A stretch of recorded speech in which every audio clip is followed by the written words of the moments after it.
오늘 우리가 함께 파헤쳐 볼 이야기는요. 다른 사람을 돕는 방식에 대한 아주 근본적인 관점의 전환에 대한 겁니다. 무언가를 해주는 것에서 그저 함께 존재해주는 것으로의 변화. 바로 최적의 성장을 만드는 연결의 힘에 대한 이야기. 지금부터 시작합니다.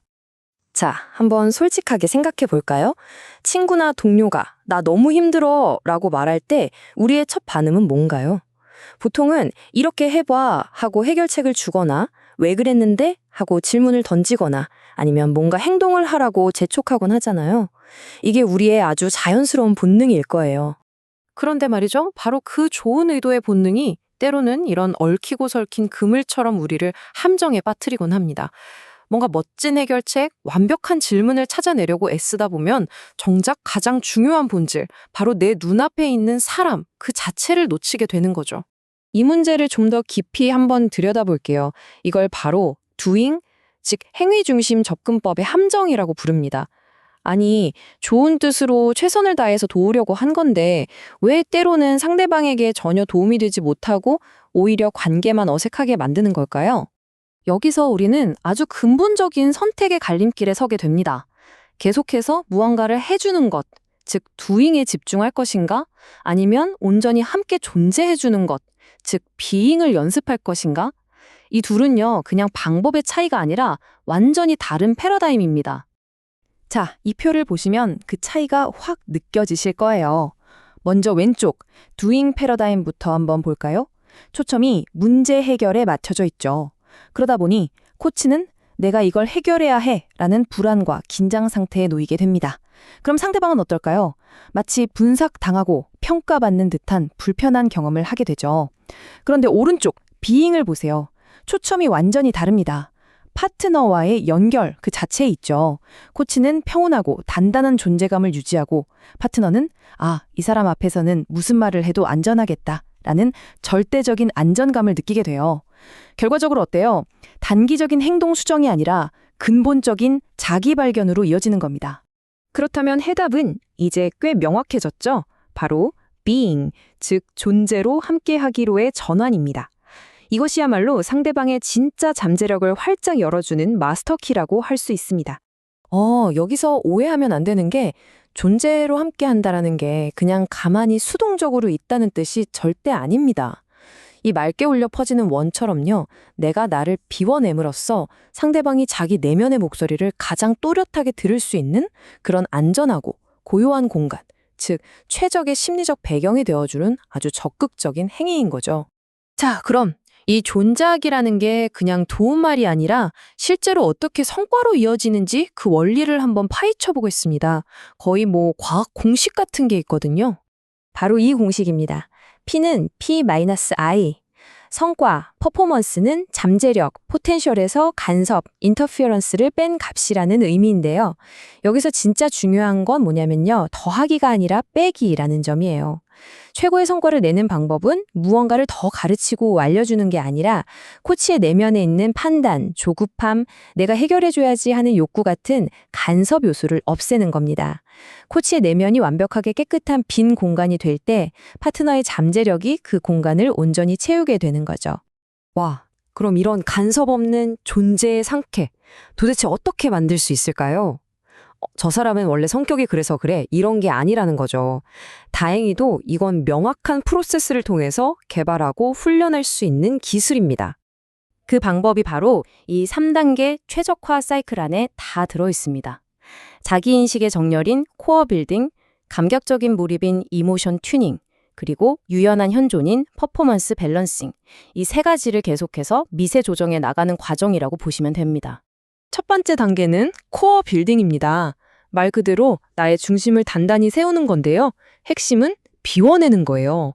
먼저 내가 지금 불안하구나, 내가 해결해주고 싶어 하는구나 하고 코치 스스로의 마음을 알아차리고 그걸 싹 비워내야 합니다.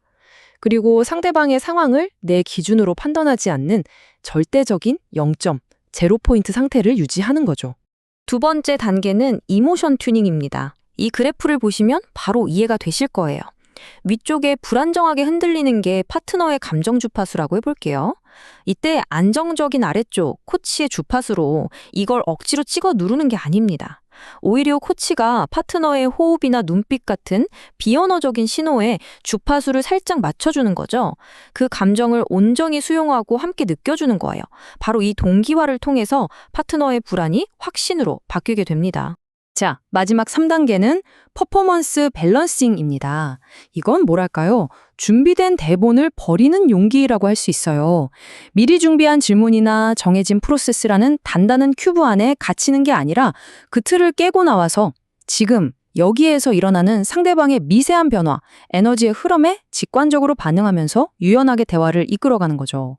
자, 이론은 충분히 알았으니까 이제 실제 상황에서는 이게 얼마나 다르게 나타나는지 아주 구체적인 시나리오 2가지를 통해서 한번 느껴보시죠.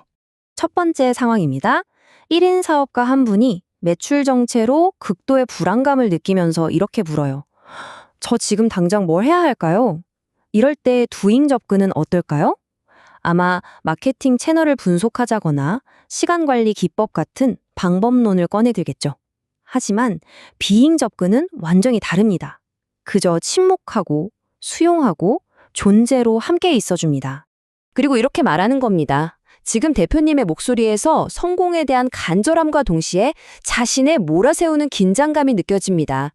저는 대표님이 이 파도를 넘을 충분한 힘이 있다는 것을 믿고 이 자리에 함께 있습니다. 어떠세요?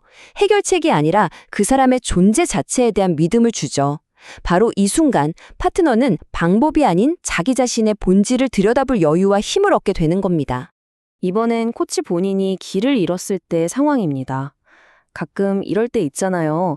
상대방 반응이 너무 부정적이어서 다음 질문 뭐였지? 하고 머릿속이 하얘지는 순간 이때 두잉의 함정은 완벽한 질문을 찾으려고 애쓰면서 결국 상대방과의 연결을 끊어버리는 겁니다. 하지만 존재를 선택한 코치는 질문 리스트를 내려놓고 솔직하게 자기 상태를 드러냅니다. 이렇게요. 제가 다음 질문을 생각하느라 잠시 대표님의 마음을 놓쳐 뻔했네요. 다시 지금 이 순간 대표님이 느끼시는 그 감정에 온전히 함께하겠습니다. 이게 진짜 대단한 거예요. 완벽한 전문가인 척하는 대신 보여준 이 솔직함이 상대방에게 나도 실수해도 괜찮구나 하는 엄청난 심리적 안정감을 줍니다. 자, 그럼 정리를 해볼까요? 이렇게 doing에서 being으로, 즉 존재로 함께하기로 우리의 태도를 바꿨을 때 우리는 구체적으로 어떤 실질적인 이점을 얻게 될까요? 크게 3가지로 요약할 수 있습니다. 첫째, 신뢰가 그냥 쌓이는 수준이 아니라 아주 깊어집니다. 파트너는 코치를 나를 가르치는 사람이 아니라 내 가능성을 온전히 믿어주는 동반자로 인식하게 되죠. 둘째, 에너지가 훨씬 효율적으로 쓰여요. 억지로 기법을 짜내려는 긴장감 없이 유연하게 대화할 수 있게 되고요. 그리고 마지막으로 이게 진짜 중요한데 변화가 단단하게 자리 잡습니다. 이 존재의 연결감이 강할수록 코칭이 끝난 뒤에 파트너가 스스로 실행하는 힘이 비약적으로 상승합니다.